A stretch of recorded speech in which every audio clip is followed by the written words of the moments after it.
Hey everyone, Todd here, internalarchitect.com. In this video, you're going to learn about pride.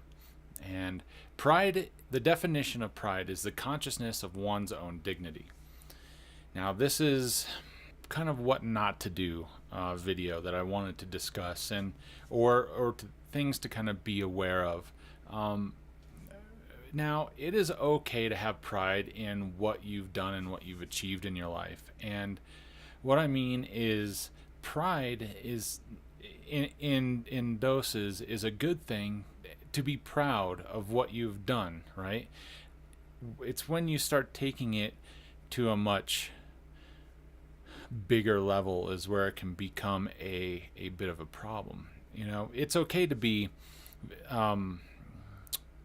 proud of the things that you have accomplished in your life. You know, like I was very proud of the fact I have done a lot with snowboarding, and the things I accomplished with that, and in property development, in the contracting world. I'm proud of those things that I've done, and I've reached some levels of success there that I'm happy to admit that I've been able to do.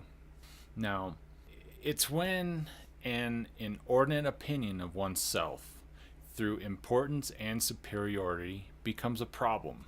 It's when you take so much pride that you end up building so much confidence with it that you grow this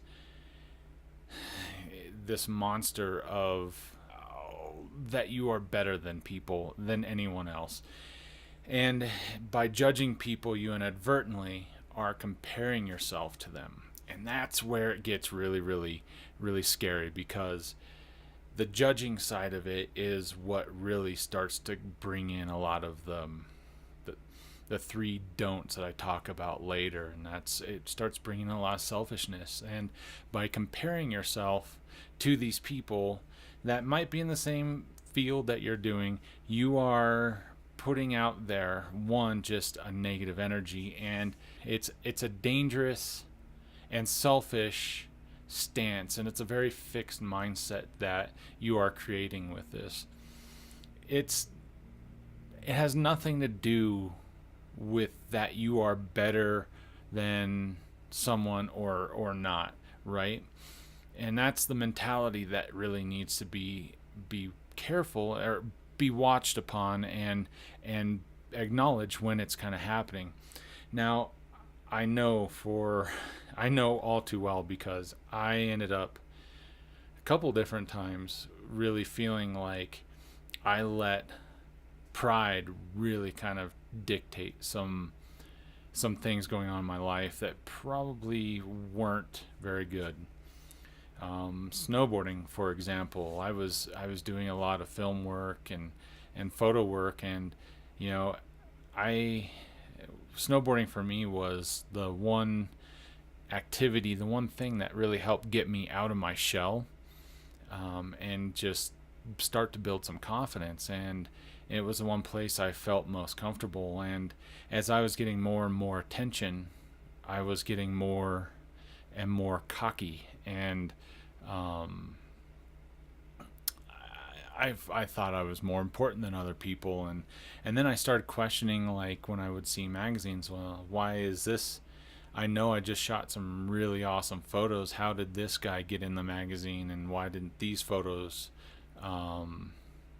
get chosen instead? And that led to it led to a really bad mentality and a bad mindset, and it went on for a long time, and it really was detrimental to my mental capacity, and in the long term, even my writing ability too. And after cancer was when it really clicked with me that, like, I was my own worst enemy. I let myself get to a place to where I was judging other people not for not for their ability and what that they could do, and their way of marketing themselves, but like I was defeating myself in the same time doing it, right?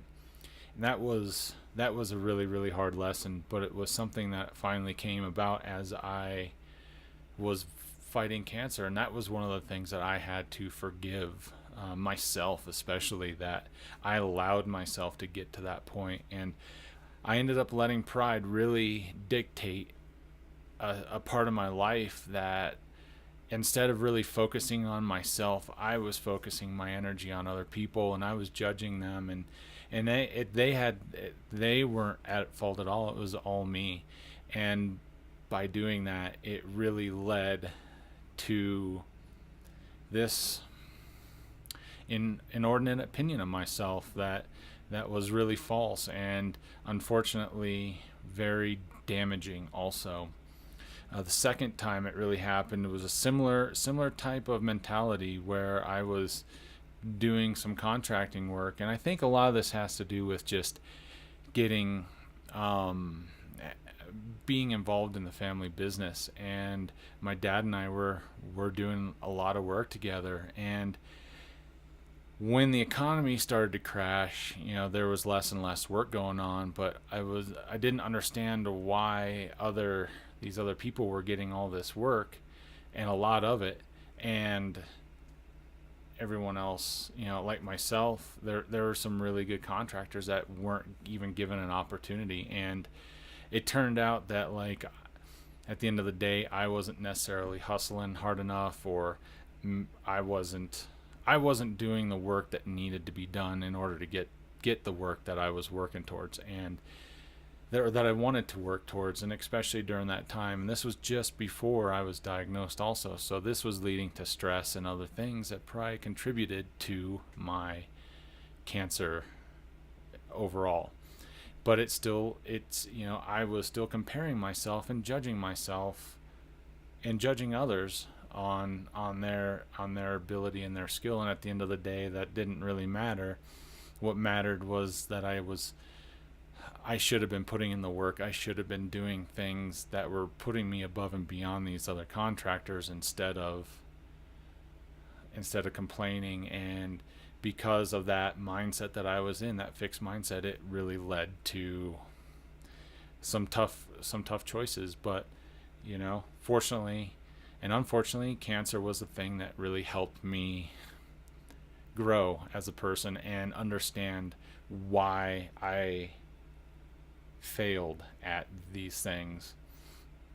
It's a tough position. It's a tough place to be in when you have these small epiphanies and these realizations that you are your own worst enemy. And I really truly feel that pride was one of the things that really put me into this thing, because it's not that I was a bad snowboarder by any means, or that I was a bad contractor. It was my approach and my mentality into the approach that really caught it off, or that set it off for me and put me into a rut that really I couldn't get out of, and until I had the epiphanies of what it was that I did and why I did it and what ended up happening with the result. So there's 3 facts that you need to realize when pride is starting to take hold. The first one is when you become arrogant.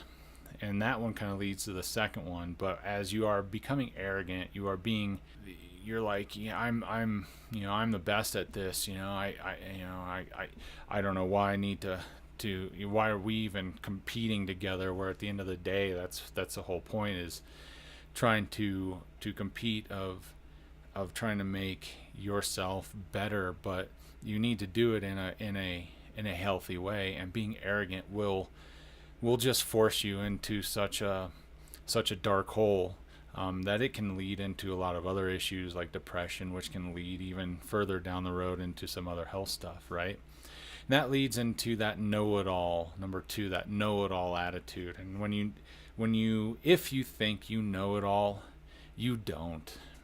Boy, that was one of the biggest lessons, and one of the biggest reliefs that I had was I finally had the thing where I didn't know it all. And in fact, within one of the chapters I talk about is the more that I learn now, I have this realization that there's a lot less that I know, and I become more well-rounded and filled with more wisdom about things, but there's just so much stuff out there and so much information that I just have I don't know anything about. And I've taken that attitude and that mentality into my work and into what I do now, with even with Internal Architect, and letting people know that I don't know it all. I don't know the answers. I just know what I know, and that's all I can work on and work from, right? And as I keep doing that, it kind of it helps take me away from the third one, and that's being overly selfish. And the more that I learn, the easier it is to not be selfish about those issues that I feel I might be the best at, right? The talent, whether it's within snowboarding stuff or contracting work or whatever, I don't need to be overly selfish about it. In fact, it doesn't really matter. I take a look at the big broad picture now, and at the end of the day, I know that I can offer people a specific set of skills, and if that's for them, then sweet. If not, there's other people out there that can use those set of skills and will use those set of skills. So those are the three things that I wanted you to be aware of. If you're feeling like you're overly confident, or even if you're feeling kind of down, you can kind of start to work on a little bit of confidence by having some pride in what it is that you do and how you do it. But just make sure that you're not being overly prideful in everything that you do, and then it starts down this rabbit hole of just selfishness and arrogance and this know-it-all attitude. And once you kind of figure out this balance, that's when really good positive things can start happening, and you can start really building upon that. And once you also realize that there are other people out there that may know stuff better than you, is when you start using those people to help you build and help you grow, and you learn from them and you grow from them. And that's what it is at the end of the day. I don't really care about where I stand with people and who can do this better and who can do that better. I can only do what I can do, and that's all I need to focus on, and that's all I am focusing on, right? And that's all I encourage you to do also, is just focus on yourself and focus on the things that you're good at, and just have some couth about how it is you approach it all, and take the time to feel humble about those skills that you are working on. So yeah, I hope you like this video. I touched on a lot of things, and go back and re-watch them, because there's some really important key factors when you are dealing with your own set of pride rules, and as you could say. And by taking the time to start understanding that, it really will help out. Give me a like if you like this video, and give me a thumbs up. Also, and if you share if you like what you hear too also. So thanks again for watching. I appreciate your time and energy into watching these videos with myself and with Internal Architect. And I hope you have an awesome day, and I'll see you on the next video.